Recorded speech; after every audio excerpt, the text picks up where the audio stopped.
Mi familia me abandonó en Acción de Gracias, pensamos que llegarías tarde. Su verdadera traición fue peor. Si aún no estás suscrito al canal, haz clic en el botón de suscripción y activa la campanita para no perderte ninguna de nuestras historias. Tu apoyo significa todo para nosotros. Si esta historia te parece interesante, déjale un like. También me encantaría saber de qué ciudad eres, déjanos el nombre de tu ciudad en los comentarios. Ahora, empecemos con la historia. Cada año, cuando se acercaba el Día de Acción de Gracias, sentía la misma mezcla de esperanza ingenua y una especie de resignación aprendida.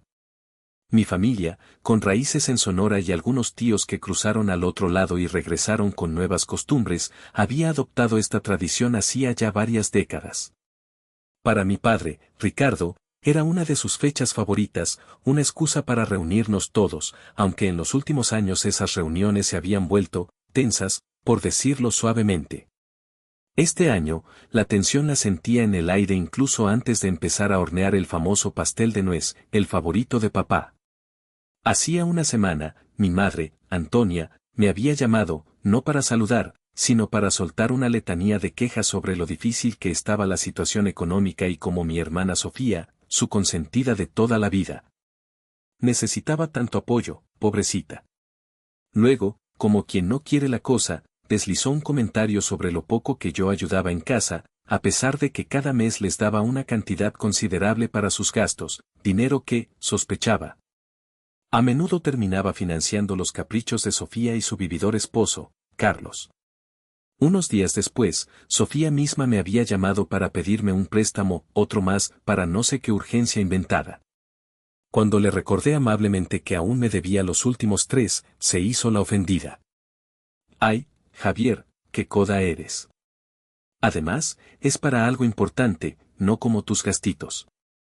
Mi madre, por supuesto, la había defendido. Anda, hijo, no seas así con tu hermana, ella lo necesita más que tú que vives en tu burbuja, solo y sin responsabilidades mayores.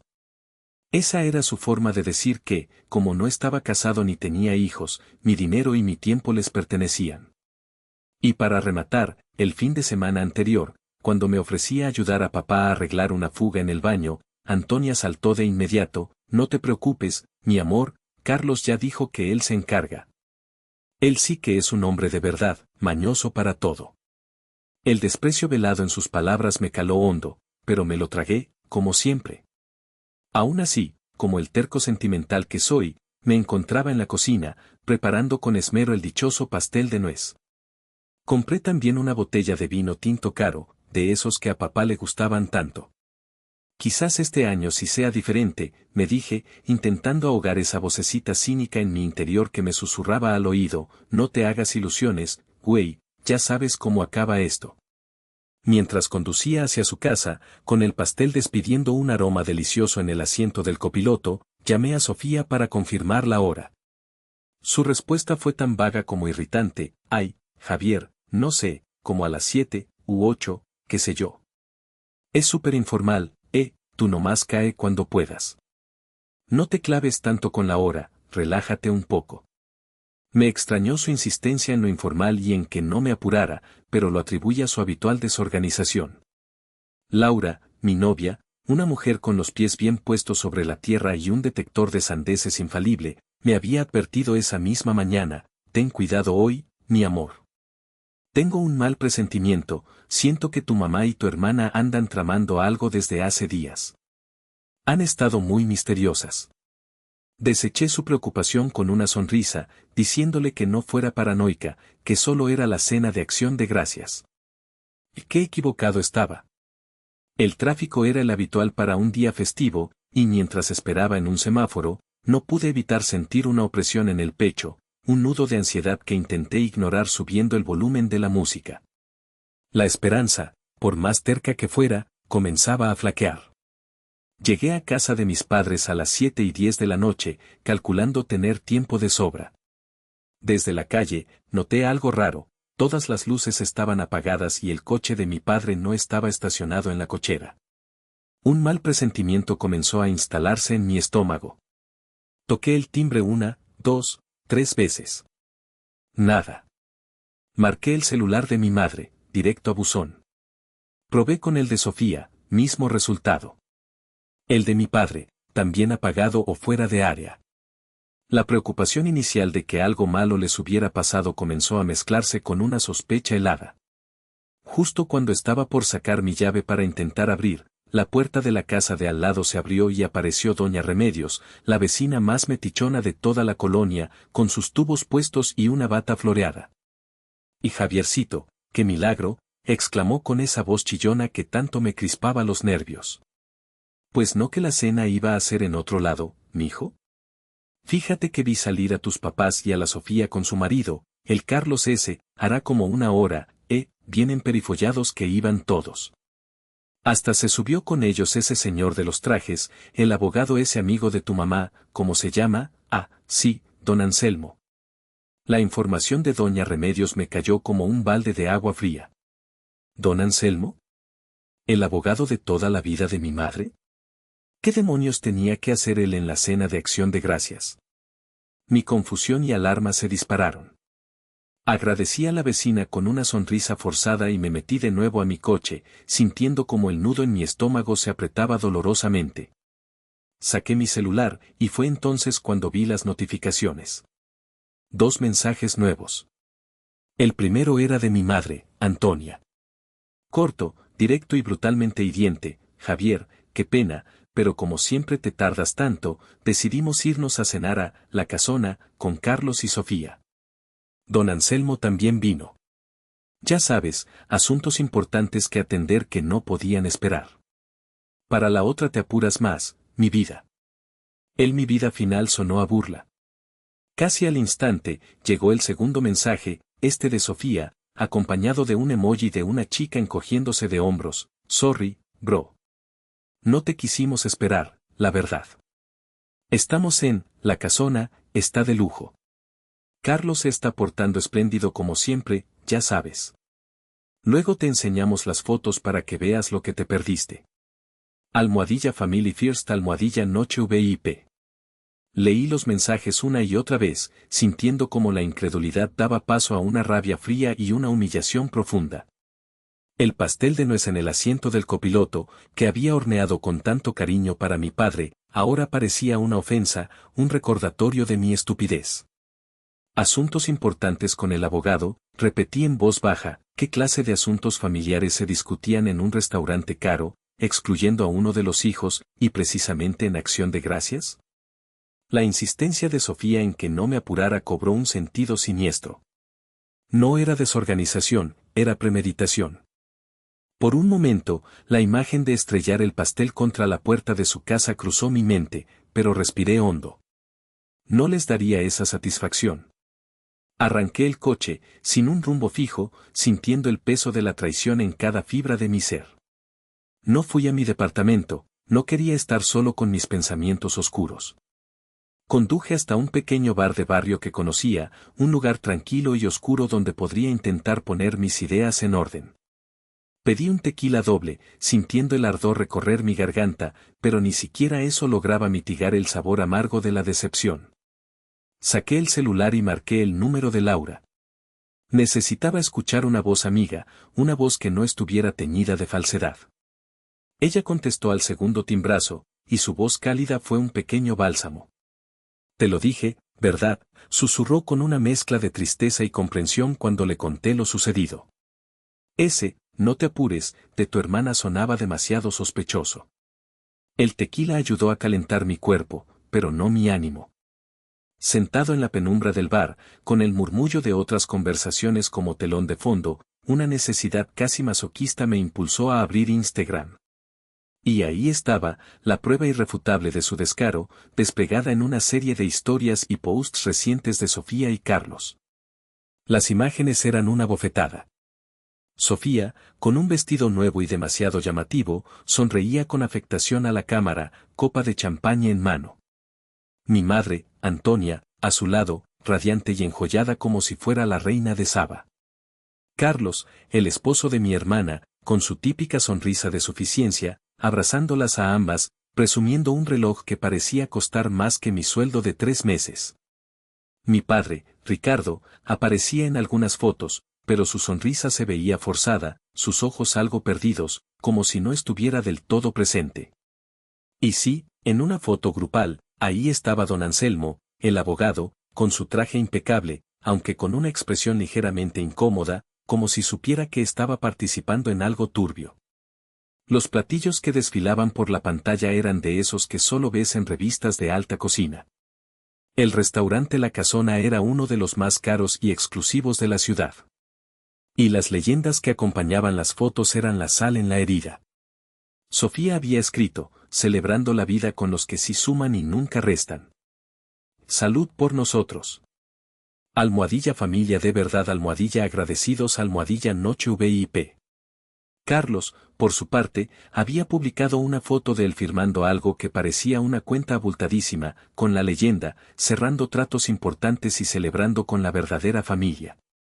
Los que saben lo que valen las cosas y quienes importan de verdad. Legado.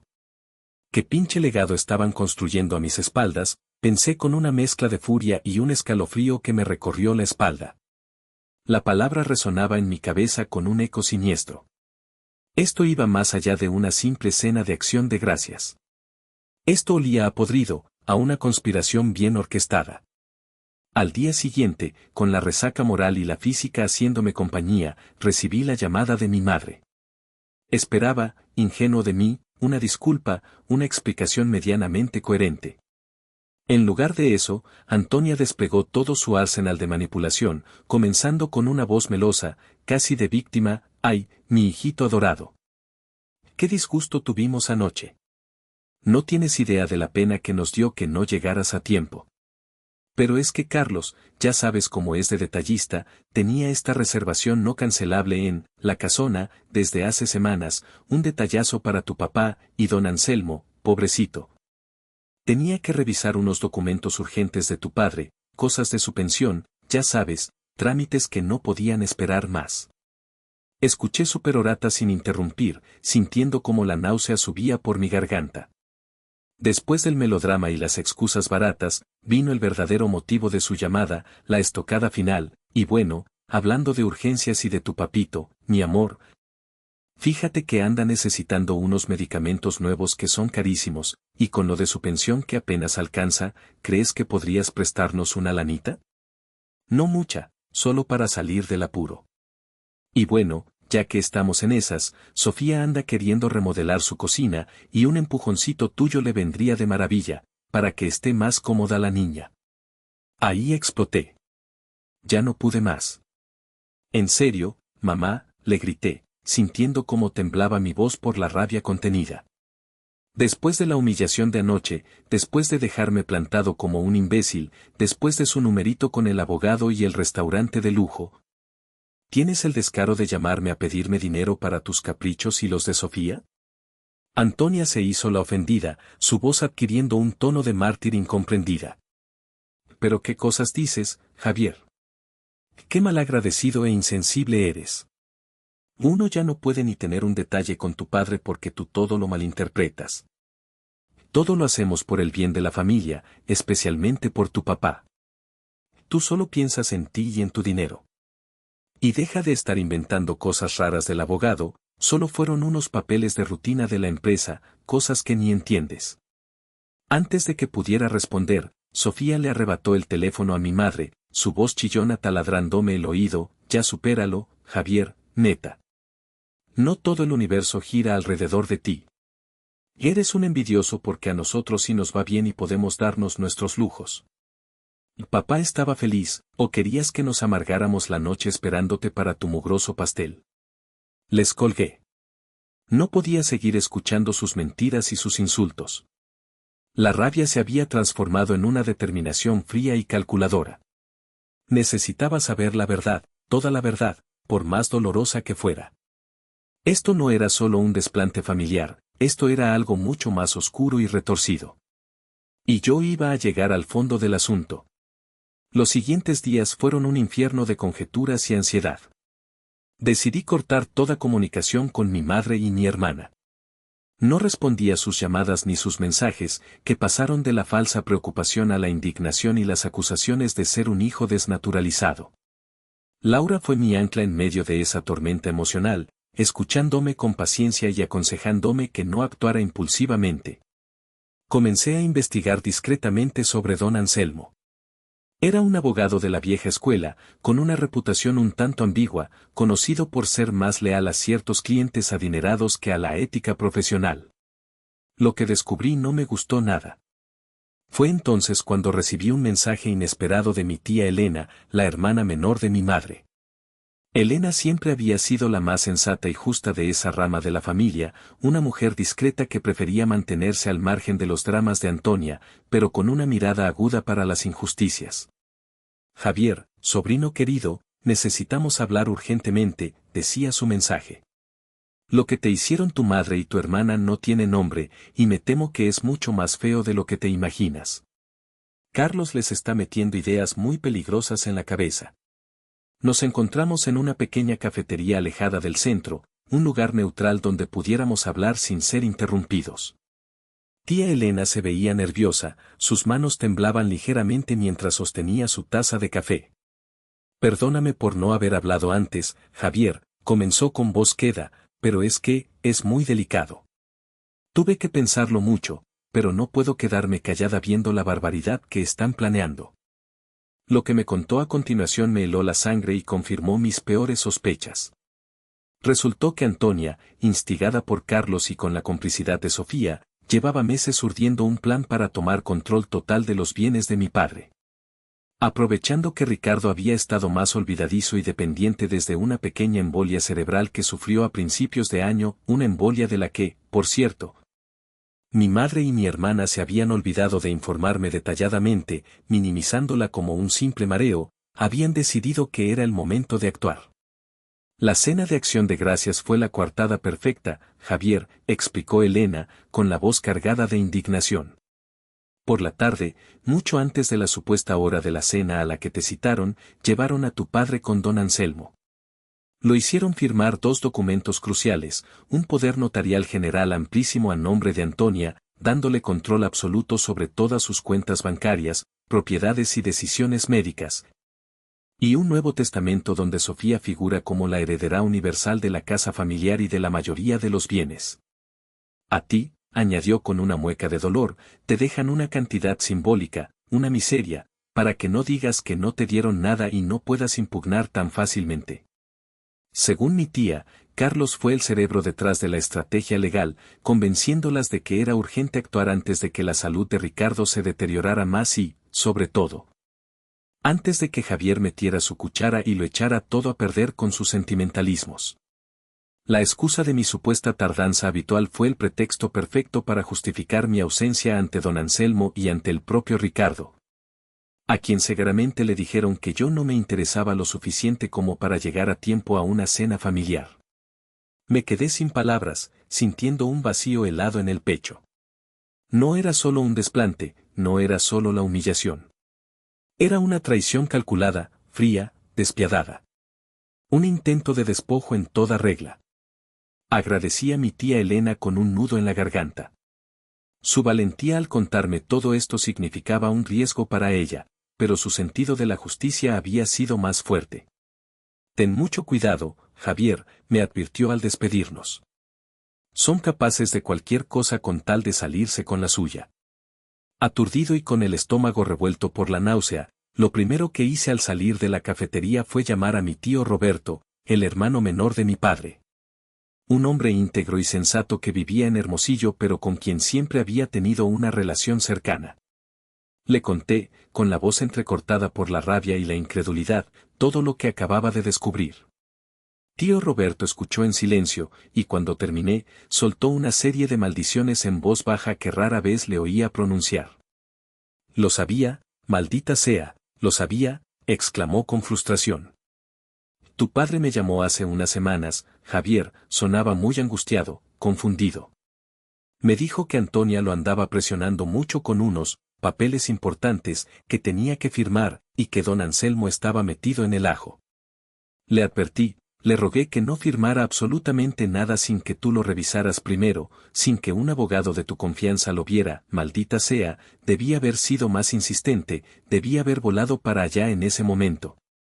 La confirmación de mi tío Roberto fue el último clavo en el ataúd de cualquier duda que pudiera albergar. La conspiración era real, y sus tentáculos eran más profundos de lo que había imaginado.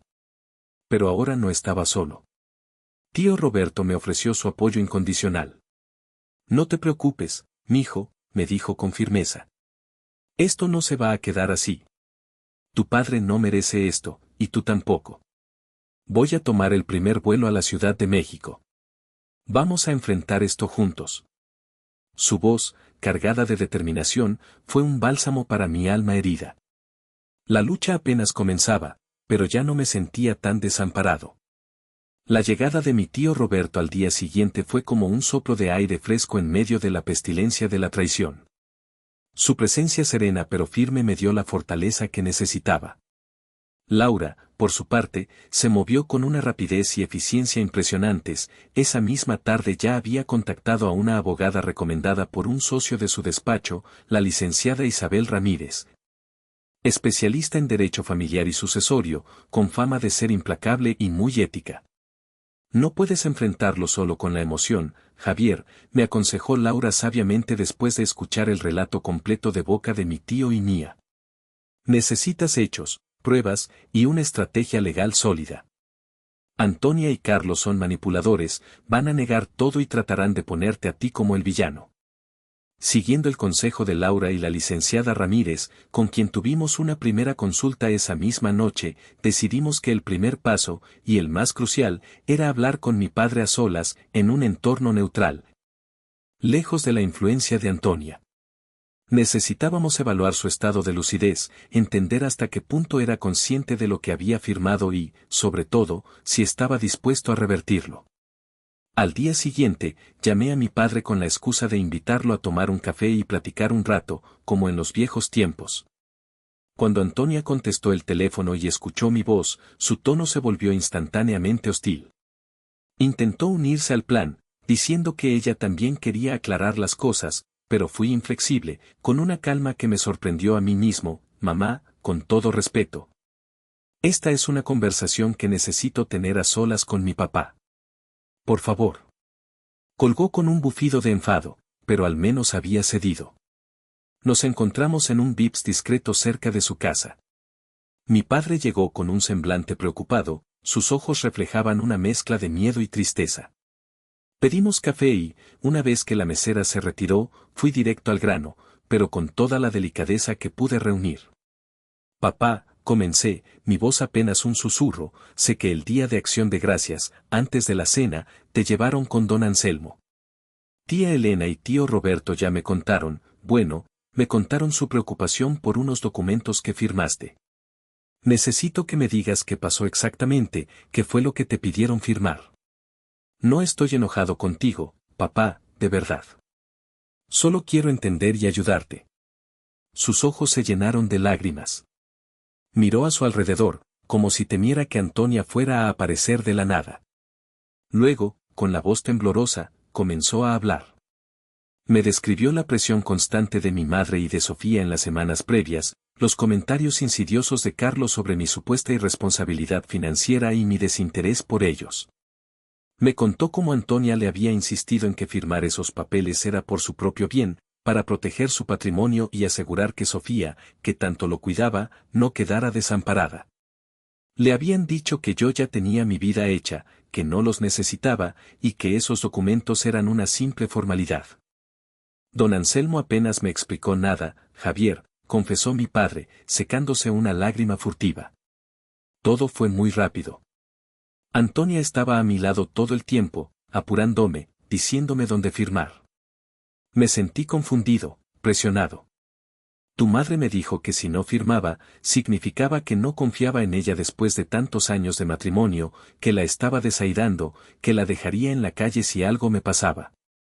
Me sentí atrapado, hijo, como en una telaraña.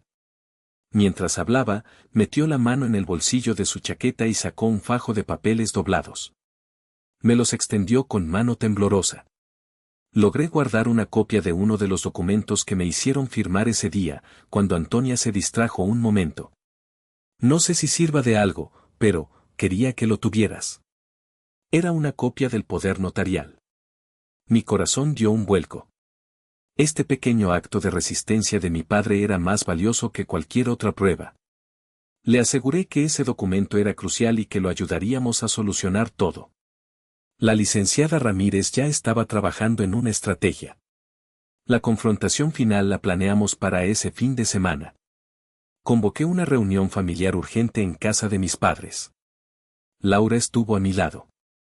Tío Roberto voló desde Hermosillo y llegó justo a tiempo. Tía Elena también aceptó estar presente, aunque visiblemente nerviosa.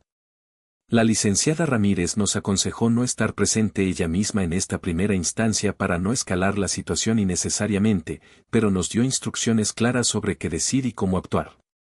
Cuando Antonia, Sofía y Carlos nos vieron llegar a todos juntos, sus rostros se transformaron. La arrogancia inicial dio paso a una visible tensión. Carlos fue el primero en hablar, con su habitual tono de matón de poca monta, y ahora que Mosca les picó, ¿a qué se debe esta juntita tan peculiar, Javiercito?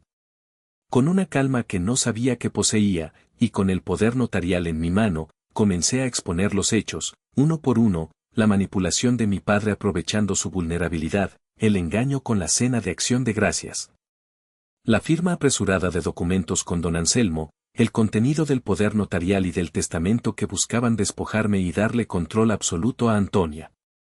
Antonia intentó negar todo, gritando que éramos unos mentirosos, que yo estaba loco y que Elena y Roberto siempre habían estado en su contra por envidia.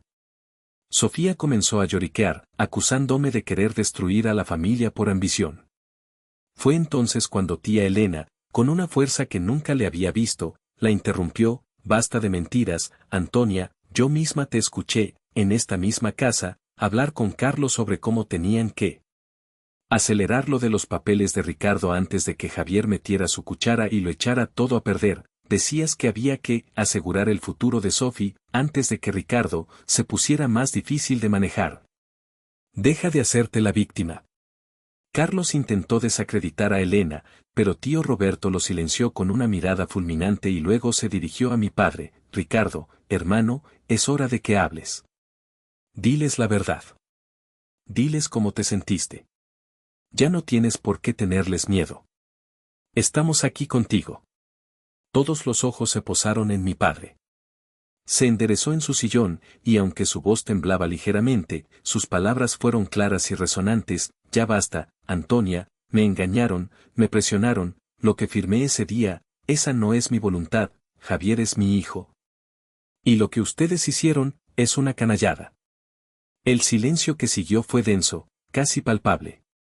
Antonia y Sofía se quedaron boquiabiertas, lívidas de rabia y quizás, solo quizás, un atisbo de vergüenza. Carlos parecía a punto de explotar. Tomé la palabra una última vez: «Papá, a partir de mañana, la licenciada Ramírez se encargará de anular legalmente estos documentos y de redactar unos nuevos que reflejen tu verdadera y libre decisión. En cuanto a ustedes tres», dije, mirándolos fijamente a Antonia, Sofía y Carlos con todo el desprecio contenido que sentía, «han cruzado una línea que jamás imaginé que serían capaces de cruzar. La confianza está rota, quizás para siempre. Por ahora, y por el bien de la salud mental de mi padre y la mía, no quiero volver a verlo cerca de él ni de sus asuntos financieros. Consideren esta relación, tal como la conocíamos, terminada». Nos levantamos, Laura, tío Roberto, tía Elena, mi padre y yo, y salimos de esa casa, dejando atrás un ambiente cargado de veneno y derrota. Por primera vez en mucho tiempo, sentí que podía respirar. La guerra no había terminado, pero habíamos ganado una batalla crucial. Los días y semanas que siguieron a esa confrontación fueron intensos, pero también liberadores. La licenciada Ramírez demostró ser una profesional excepcional. Con el testimonio de mi padre, las pruebas documentales que teníamos, incluyendo la copia del poder que Ricardo me había dado, y las declaraciones de tía Elena y tío Roberto, inició rápidamente el proceso legal para anular tanto el poder notarial otorgado a Antonia como el testamento manipulado. Antonia y Carlos, como era de esperarse, no se quedaron de brazos cruzados. Intentaron obstaculizar el proceso de todas las formas posibles, contrataron a un abogado leguleyo que amenazó con contrademandas por difamación y angustia emocional. Hubo llamadas telefónicas llenas de insultos y amenazas veladas por parte de Carlos y otras de Sofía, lloriqueando y tratando de manipular a mi padre para que perdonara a su mamita y no destruyera a la familia. Pero esta vez, mi padre, con el apoyo constante de Laura, mis tíos y yo, se mantuvo firme. Había encontrado una nueva determinación. La licenciada Ramírez, con una pericia legal impresionante, neutralizó cada uno de sus intentos. Finalmente, la justicia prevaleció. Los documentos firmados bajo coacción fueron anulados. Mi padre, sintiéndose por fin dueño de sus decisiones, colaboró activamente con la licenciada Ramírez para redactar un nuevo testamento, uno que reflejaba sus verdaderos deseos. Sus bienes se dividirían equitativamente entre sus dos hijos, designando a tío Roberto y a mí como albaceas conjuntos para asegurar que su voluntad se cumpliera sin trampas. También se establecieron directrices claras para sus cuidados futuros, protegiéndolo de cualquier intento de manipulación financiera o emocional. La relación con mi padre se transformó maravillosamente. Liberado del yugo de Antonia, comenzó a florecer. Recuperó parte de su antigua chispa, su sentido del humor. Empezamos a pasar mucho más tiempo de calidad juntos, y Laura se convirtió rápidamente en la hija que él nunca tuvo, llenándolo de cariño y atenciones genuinas. Navidad y Año Nuevo lo celebramos en un círculo más íntimo, pero infinitamente más auténtico y cálido, mi padre, Laura y yo, tía Elena con su esposo, tío Roberto que volvió a viajar desde Hermosillo. Y un par de amigos cercanos. Hubo risas sinceras, conversaciones profundas y una sensación de paz que no recordaba haber experimentado en años durante esas fechas. Descubrí, a través de comentarios de tía Elena, que la relación entre Sofía y Carlos se había desmoronado rápidamente una vez que se hizo evidente que el acceso fácil al dinero de mi padre se había terminado. Aparentemente, el gran amor de Carlos por Sofía era directamente proporcional a los beneficios económicos que podía obtener a través de ella y de mi madre. Sin ese incentivo, su verdadera naturaleza depredadora salió a la luz, y Sofía, finalmente, pareció abrir los ojos, aunque demasiado tarde. Un año después, llegó de nuevo el Día de Acción de Gracias.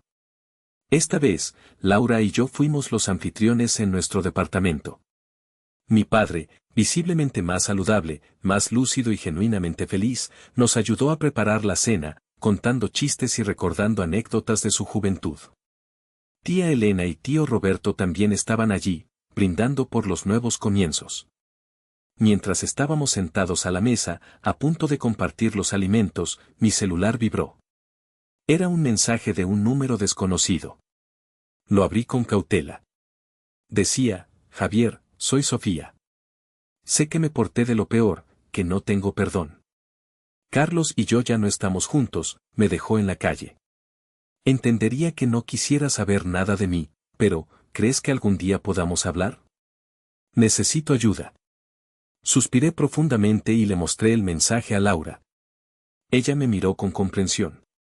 Es tu decisión, mi amor, dijo suavemente. Decidí no responder en ese momento. Quizás algún día, mucho más adelante, cuando las heridas hubieran sanado por completo, podría haber un espacio para algún tipo de conversación. Pero no ahora. Miré a mi alrededor, a las caras sonrientes de las personas que amaba y que me amaban de verdad. Sentí una oleada de gratitud tan intensa que casi me ahoga. El camino había sido increíblemente duro, doloroso hasta lo indecible. Perder la imagen idealizada de una parte de tu familia, enfrentar su traición, es algo que te marca el alma. Pero en medio de esa oscuridad, había encontrado la verdadera lealtad, el amor incondicional de Laura, la fortaleza redescubierta de mi padre, y la solidaridad inquebrantable de mis tíos. Hoy, un año después de aquella infame cena, me sentía profundamente, auténticamente agradecido. No por la abundancia material, aunque mi vida profesional iba bien, sino por la paz interior, por la autenticidad de mis afectos, por saber con certeza quiénes eran los que realmente importaban, los que sumaban y no restaban. Mamá y Sofía seguían existiendo en algún lugar de la ciudad, cada una lidiando con las consecuencias de sus actos. No les deseaba mal, pero tampoco las necesitaba ni las quería en mi vida en ese momento. Quizás, solo quizás, el tiempo y un arrepentimiento genuino podrían abrir una puerta en el futuro. Pero esa puerta ya no estaría abierta de par en par, esperando bajo sus términos. Estaría bajo los míos.